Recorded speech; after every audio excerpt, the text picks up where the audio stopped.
All right, let's get a move on and bring on board a very special guest. We've got Ridham Desai, MD, Head India Equity Research at Morgan Stanley, joining in to share with us his outlook on the markets. Ridham, thank you so much for taking time out and joining in. And I guess I'm going to take off from the latest note as well, talking about India's transformation and its implications. In terms of where India stands, given the fact that we are looking at the manufacturing renaissance taking place, the fact that there is a Capex that is resurgent, where does India stand at the current juncture?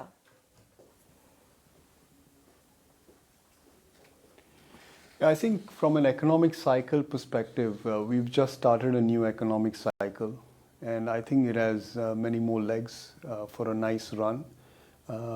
We've actually made significant changes to policies over the past few years, which has set the stage for this resurgent economy.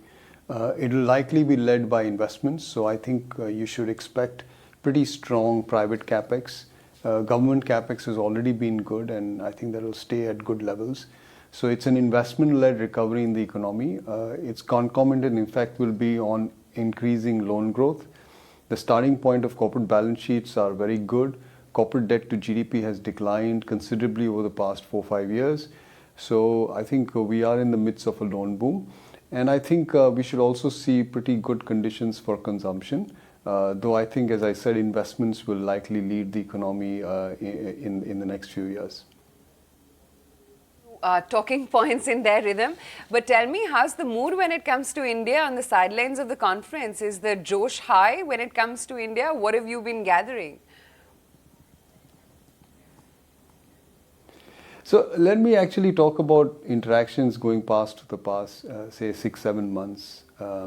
It would seem that from all areas, there is very deep interest in increasing stakes in India. So whether it's private equity funds, whether it is multinational companies, or it is foreign portfolio investors. And I think we are seeing interest from everywhere. And the interest levels actually are significantly higher than I've ever seen, especially when we talk about long-term investors like private equity funds and multinational boards. So I've been interacting with more people in the last 6 months than I cumulatively have over the past 10 or 12 years. And I think all this will translate into pretty strong flows in the coming months, especially on the long-term side. Foreign portfolio investors are also driven by conditions in other markets and expectations elsewhere. And as emerging markets seem to stage a recovery October last year, India started underperforming, especially given how depressed the valuations were in places like Korea, Taiwan, and China. That outperformance or underperformance for India ended in March. We saw pretty good correction in relative valuations, and I think the momentum is now shifted back to India, and you are seeing it in terms of flows. So the foreign portfolio money tends to look at India from a more short-term perspective, but even that short-term looks encouraging. I mean, the earnings season that has gone by has produced pretty strong earnings, and I think the outlook for earnings remains very strong. And India is one of the very few places on the planet where earnings growth will be well into double digits. So I think it will attract money, both short-term as well as long-term.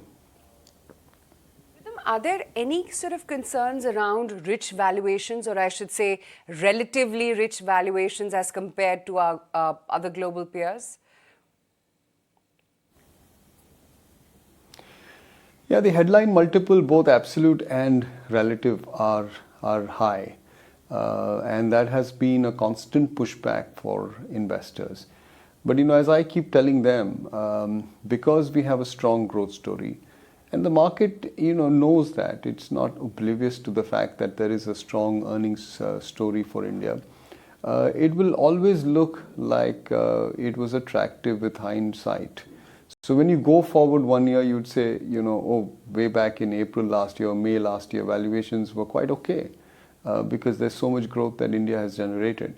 So I think this is the nature of a new earnings cycle, which is that it is very difficult to get low headline multiples measured as PE ratios, by PE ratios or price to book ratios. And that challenge will remain for investors. They'll have to look through that and make a slight, they'll have to actually rely on their confidence about the future in order to jump into stocks. But that challenge remains, and I don't think it is going to go away very soon. Talk about the targets on the equity markets for the year end. What is it that you're penciling in when it comes to the Sensex and the Nifty, Ridham? So I think the context here is that India is amongst the top 5 equity markets in the world. So it's not a small cap stock in the global context. It's a large cap place. And we are not so constructive on some of the large markets around the world. So especially in the US, where we think that stocks may go through a painful period. We are positive on Japan, and that is certainly a comparison for India. But when I look at what my core strategists are forecasting for their respective markets, I think we still have a return expectation on India that is largely higher than all of them. So I think we can expect a pretty strong return for the rest of the year going into next year, maybe in double digits. And I think it is possible that the market walks into 2024 and starts pricing in a majority government. And if that happens, then I think we will witness pretty strong conditions for the equity markets, at least until some signs of where the election results are going come through. What are the risks, though, to your bull case target of 80,000?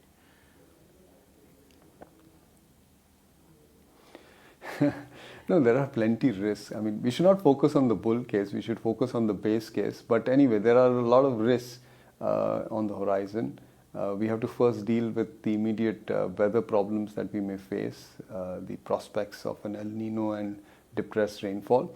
As such, I don't think that will have an impact on the economy unless the rains are really bad, something like 15% below normal, which is not the current forecast by any agency. But we have to keep a watch on that. We also have to keep a watch on how global growth pans out. There have been steep increases in interest rates over the past few months, and there will be impact on global growth. While at Morgan Stanley, we don't think the Western Hemisphere is slipping into recession, growth is going to be pretty sluggish. And our fourth quarter 2023 GDP growth forecast for developed markets is like 0.5%. India exports more than 20% of its output. So there will be some effect of that. And growth is likely to be slower than last year, as is evidenced by our forecast. So that's another challenge which we have to face. There will be a fair bit of political news flow. There will be state election results that will come, and the market will probably react to such events on a short-term basis. And of course, then the big elephant in the room is what happens in the general elections next year. And we don't know what happens. And if the country chooses to put in a minority government which is less stable, that will also leave some impact on the market. So there are enough risks to ponder about. Ridham, we're very accustomed to the kind of infrastructure development that we see all around us and in the country as well, given the kind of thrust and the impetus that the government has put on infrastructure as a whole. In light of the kind of progress that we've seen, the fact that there has been a pickup in pace of infrastructure development, what's your outlook on this sector? And if I could broaden that to the entire industrial space as well? Yeah, so as I said at the outset, I think this is a new investment-led economic cycle that we are at the beginning of. And investments, particularly in the private sector, are starting from pretty low levels. In the previous cycle, in the first decade of the millennium, we went from 4% of GDP and peaked at 17%. We're around 5% right now. So this number could go well into double digits in the coming 3 or 4 years. So it's a very strong outlook for industrials. I think you will see order books going up everywhere. They are already going up, and that momentum and that trend may continue over the next several quarters.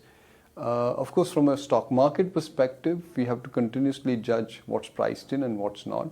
In some industrials, the coming growth of the next 12-18 months is likely priced in. In others, it's not. But I stay constructive, and we are actually overweight the sector. So it's a good space to be engaged in. Overweights.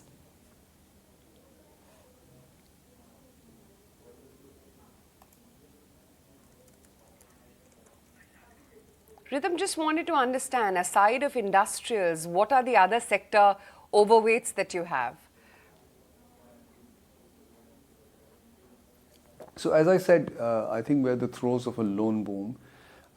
Given where we are starting on corporate debt to GDP, and given that we may be seeing a pretty strong investment cycle, so credit growth could be materially higher than what we've seen over the last 10, 12 years, and that should favor financials. Within those, I think at the moment at least, because our view is that the rate cycle has peaked, the non-banking lenders may see a better margin situation than the banks. So the banks will have to go through some consolidation in NIMs or maybe even a decline in the coming 12 months. And to that extent, I think the NBFCs look like a better space. But with the 3 to 4 year view, I think all the lenders are going to have a very good time. And generally speaking, we are bullish on the financials and overweight. In fact, it is our biggest overweight and most strong recommendation that we are making to investors. Standout factor when it comes to automobiles and PSUs as a sector, Ridham? Okay, PSUs is not a sector. Obviously, that is a ownership classification. Public sector companies come in various sectors, so I think we'll have to go into each of those sectors. I am constructive on discretionary consumption, so I think autos lead the pack. We've been bullish on them for quite a while, and I continue to stay bullish on autos. I think we have a positive view on real estate as well, and other areas of discretionary consumption. Also, what I'll make as a point here is that I think rural consumption has seen its trough and should recover quite smartly in the coming months, with the only one caveat that we don't get a terrible rainfall season.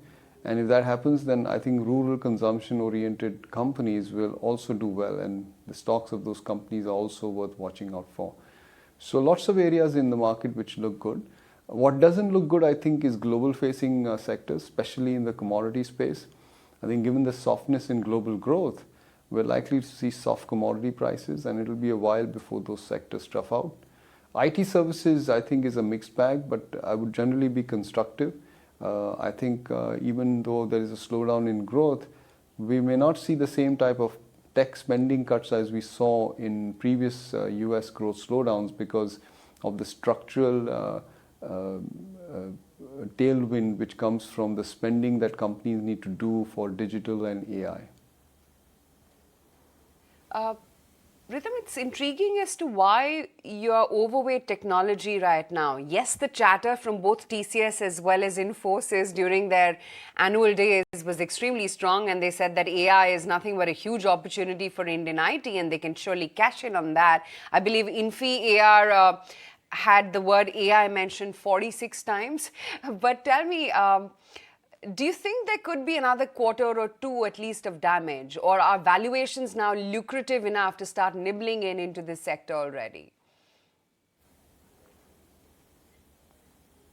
So one thing is the pecking order thing. So I would favor financials, industrials, and consumer discretionary over tech.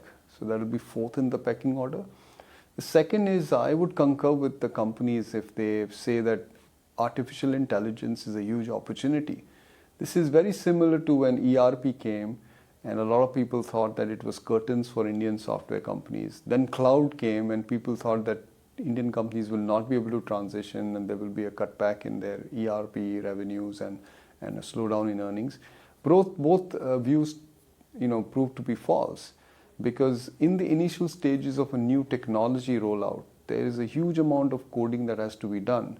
And nowhere on the planet can you do it better and cheaper than India.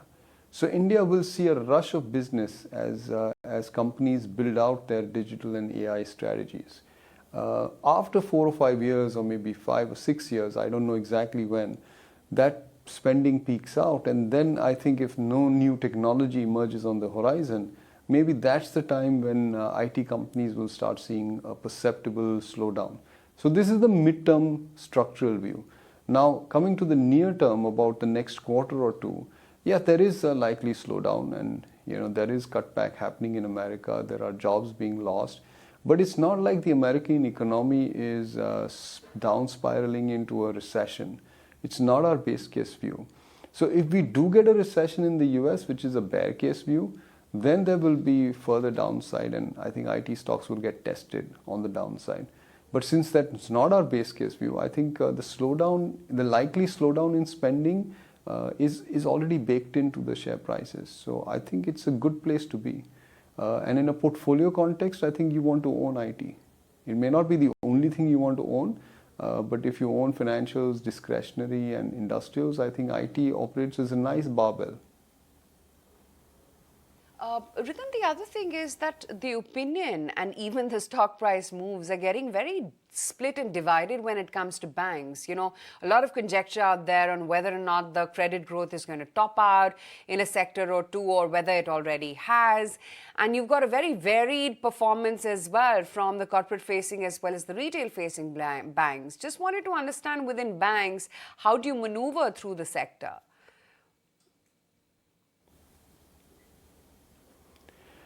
So I don't think we're anywhere close to topping out of credit growth. I think we're just at the beginning of a new cycle, and there is a multi-year process in front of us when credit will build up.